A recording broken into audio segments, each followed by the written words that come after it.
জীবনে ধৈর্য ধরে থাকলে হয়তো অনেক কিছুই পাওয়া যায়, আর ধৈর্য না ধরলে হয়তো অনেক কিছুই পাওয়া যায় না। আমার এই গাছটাই তারই একটা উদাহরণ।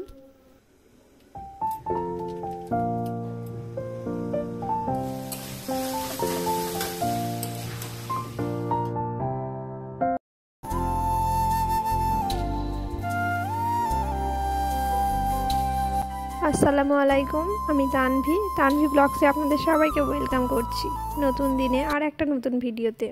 দেশ এবং দেশের বাইরে যে যেখান থেকে বসে আমার আজকের ব্লগটি দেখছেন, আশা করি আল্লাহ তাআলার রহমতে সবাই সুস্থ আছেন। আল্লাহর রহমতে আমরাও বেশ সুস্থ আছি। আজকের ভিডিওটা আমি সকাল থেকে স্টার্ট করেছি প্রত্যেক দিনের মতোই। তো আমি আগে সকালে গাছে পানি দিতে এসে এখানে দেখলাম একটা গাঁদা ফুল শুকিয়ে যাচ্ছে।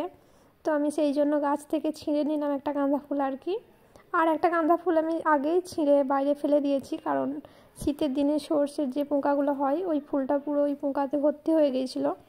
তো ওটা ফেলে না দিলে বাকি ফুলগুলো আমার নষ্ট করে দিত, তার জন্য ওই ফুলটা ছিঁড়ে ফেলে দিয়েছি।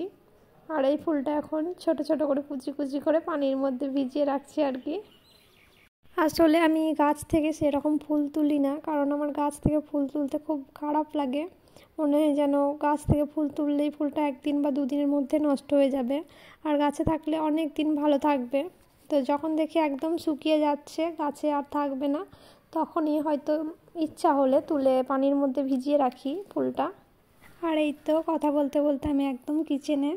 তো এখন আমি তাড়াতাড়ি রান্না করছি, আপনাদের ভাইয়া খেয়ে অফিস যাবে তার জন্য। আর প্রথমে আমি একটু মূলো ভেজে নিলাম, আর এখন করব বেগুন আলুর তরকারি। তার জন্য পেঁয়াজ, আদা রসুন বাটা, টমেটো সব কিছু দিয়ে কষিয়ে নিলাম একটু। টমেটোটা নরম হয়ে যাওয়ার পরে নুন, হলুদ গুঁড়ো, ধনে গুঁড়ো, জিরে গুঁড়ো সব কিছু দিয়ে একটু কষে নেব। আর একটু কাশ্মীরি লঙ্কার গুঁড়ো দিলাম, কারণ রঙটা অনেকটা ভালো হবে। আর আমরা যেহেতু গুঁড়ো লঙ্কা খাই না, কাঁচা লঙ্কা খাই, তো কাঁচা লঙ্কার তরকারি খেলে কি হয়, রঙটা অতটা আসে না, তার জন্য আমি সবসময় কাশ্মীরি লঙ্কার গুঁড়োটাই ব্যবহার করি। আর এখন দিলাম একটু ভেজিটেবল মশলাটা আমি প্যাকেটের মধ্যেই রেখে দিয়েছি, কোনো জারে ট্রান্সফার করিনি, কারণ আমি মশলাগুলো যেহেতু ফ্রিজে রাখি, যে মশলাগুলো খুব বেশি প্রয়োজন হয় না প্রত্যেক দিন আর কি, তো সেগুলো আমি প্যাকেটেই রেখে দিই। কারণ কোনো জারে আমি যদি মশলাগুলো ঢেলে রাখি, তখন অতগুলো মশলা জার নিয়ে ফ্রিজে রাখতে একটু অসুবিধা হবে।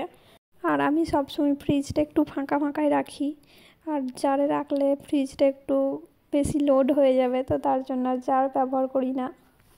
তো কথা বলতে বলতে আমার মশলাগুলো বেশ ভালোভাবে কষানো হয়ে গেছে, আর টমেটোগুলো গলে গেছে। এখন আমি ভেজে রাখা বেগুন আলুটা দিয়ে দিলাম এর মধ্যে। বেগুন আলুটা দিয়ে বেশ কিছুক্ষণ কষাবো, তারপরে পানি ঢেলে সেদ্ধ হতে দেবো। ভিডিওটা দেখতে দেখতে যারা এই পর্যন্ত চলে এসেছেন কিন্তু এখনও একটা লাইক দেননি বা লাইক দিতে ভুলে গেছেন, তো তাদের কাছে রিকোয়েস্ট করব, প্লিজ একটা লাইক দিয়ে দিবেন। আর আপনারা যে এত সুন্দর সুন্দর কমেন্ট করেন, কমেন্টগুলো পড়তে কিন্তু আমার অনেক ভালো লাগে। আর কমেন্টগুলো পড়ার পরে নতুন আর একটা ভিডিও তৈরি করতে অনেকটা উৎসাহ পাই। আর যেসব আপু ভাইয়ারা আজই আমার চ্যানেলে নতুন ভিজিট করেছেন, তো তাদের উদ্দেশ্যে বলবো, আমার ভিডিওগুলো একটু হলেও যদি ভালো লেগে যায়, তো চাইলেই আমার চ্যানেলটিকে সাবস্ক্রাইব করে আমার পাশেই থেকে যেতে পারেন। তো কথা বলতে বলতে আমার আলু বেগুনটা কষানো হয়ে গেছে অনেক ভালোভাবেই। তো এখন আমি পানি দিয়ে সেদ্ধ হতে দেবো আলুগুলো।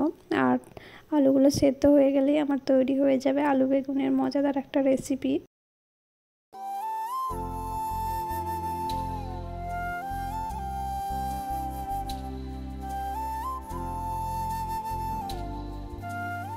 এই ভিডিওটাতে আমি দুবার ভয়েস ওভার করেছি। অর্ধেকটা ভয়েস ওভার করার পরে আমার মায়ের ফোন চলে এসেছিলো, তো মায়ের সাথে কথা বলতে বলতে আর ভয়েস ওভার করা হয়নি।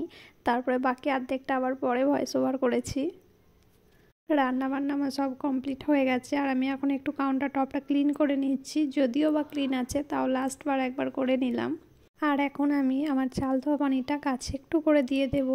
সব গাছে তো আর একদিনে চাল ধোয়া পানি দেওয়া হয় না, তো যে গাছগুলোই একদিন দিই তারপরের দিন আবার অন্য গাছে দিই, এইভাবে দেওয়ার চেষ্টা করি আর কি।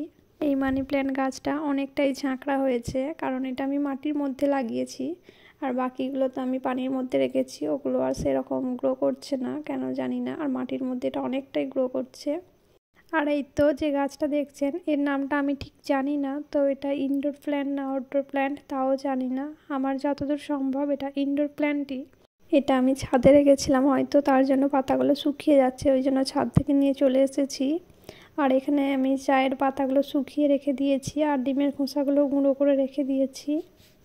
জীবনে ধৈর্য ধরে থাকলে হয়তো অনেক কিছুই পাওয়া যায়, আর ধৈর্য না ধরলে হয়তো অনেক কিছুই পাওয়া যায় না।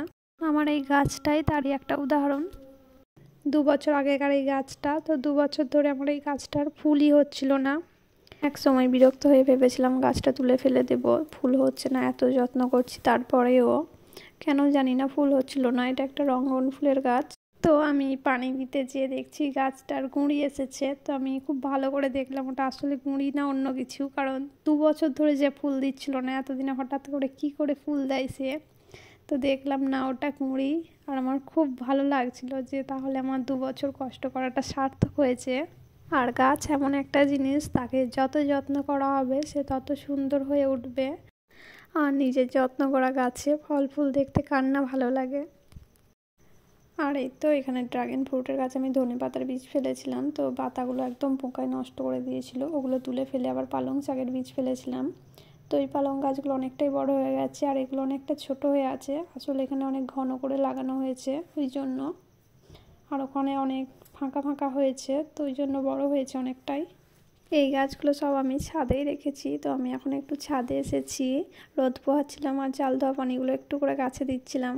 আজকের ভিডিওটা আর বেশি বড় করলাম না, আমি ভিডিওটা এখানেই শেষ করলাম। আপনারা সবাই ভালো থাকবেন। খোদা হাফেজ, আসসালামু আলাইকুম।